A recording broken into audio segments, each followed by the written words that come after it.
Masabi natin na ang pagtanggap sa Islam ay hindi dapat matatagalin at ang pag-aaral mo mamaya, puntahan mo si Ahmad, kaya puntahan mo ang mga sister dito, pagturuan ka kung paano mag-perform ng wudu, perform ng salat. Inshallah, pagdating mo sa bahay mamaya, sabi ng Rasul sallallahu alaihi wasallam na isa sa mga wajib sa kanya na maligo ay ang mga tao umakap sa Islam. Hindi, saya. Pag-uwi mo na sa bahay, maligo ka.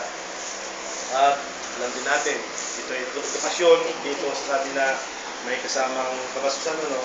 Alam po natin na lahat, hindi naman lahat, mga kababayan ko sa atin ay malinis na sa kanyang underarm at sa pagitan ng kilaman. Kasi inalis ko yung mga bubog doon.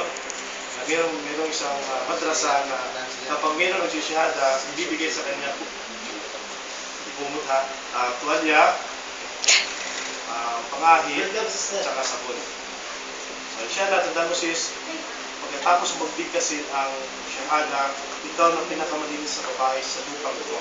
At yan ang pangangalagaan mo. Kung ano mga pagkakamali mo na nagawa ng una, yung pinatawag na, kaya pag-iingatan mo. So, tatanungin mo na kita, tanggap mo ba na isa lang ang Diyos, Allah? Tanggap mo rin ba na lahat ng nilikha ng Diyos na walang karapatang sambahin? Dahil siya ang ba ang karapatang sambahin? Naniniwala ka ba na si Muhammad ay kanyang propeta at sugo? Naniniwala ka ba na si Jesus, anak ni Maria, ay isang propeta lamang at sugo, hindi siya Diyos?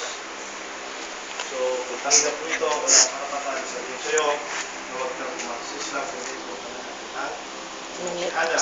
Ito ang unang pila ng Islam, pagkatapos mo shahada, pag-aaral ng sula, at gagampanan natin ang pag-ayuno sa susunod na buwan, sa buwan ng Ramadan, at umpisa na tayo ngayon sa buwan ng, anong buwan ngayon? June. Bilang mga Muslim, anong buwan ngayon? Walang nakakala. June. Ha? Wala nakakalam kung anong buwan na ngayon, umpisa kahapon. June. Ang pangwalong buwan ng history calendar. Ha? Masyaallah. Masyaallah.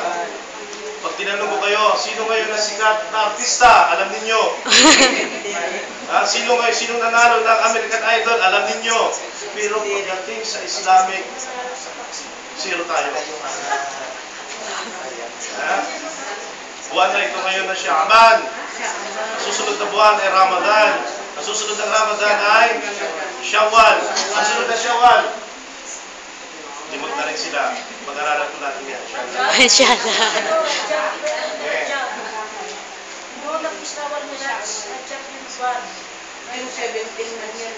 Okay, so nagampanan po natin ang pag-ayuno sa buwan ng Ramadan. Magbigay tayo kung meron tayong kakayanan. Inshallah, tayo may karapatan. At yan minsan sa buhay mo. Kung ikaw ay malakas at mayroong kariyarihan, mayroong kayamanan, pwede tayo maglakbay sa Makkah.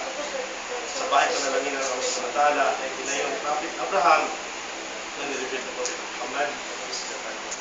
At yun ang ibang haligi ng Islam, inshallah, pinagpan natin ang dahan-dahan. Dahil ang bata ay sasagot na parang panganak, hindi mo yan pwedeng paluin para tumakbo at hindi mo na pwedeng pakainin ng kamuting kahoy. So, iinom ko naman sa bata. So, hanggang dito kayo. Kaya ito ay palatandaan na tayo naniniwala sa isakan ng Diyos. So, repeat after me. Kung sasabihin ko, gawin mo natin. Ashhadu an la ilaha illallah wa ashhadu anna Muhammadan Rasulullah wa ashhadu anna Isa ibnu Maryam Abdullahi wa Rasuluh. Ako ay sumasaksi na walang Diyos na dapat at karapat-dapat sambahin maliban sa Allah, at ako'y sumasaksi na si Muhammad ay kanyang propeta at sugo, at ako'y sumasaksi na si Jesus na anak ni Maria ay isang alipin at sugo ng tagapaglikha. Hindi siya Diyos. Takbir! Barak sis, bilis ka muna po. Mga lalaki, yakapin nyo. Sige ko lang. Uy, siya. Abdul? Ilan ang nagpipang dito? Isa lang? Sister Hannah? Sana yung... Sagap ka rin? Sige na. Sana yung candy? Sana tayo? Alis na.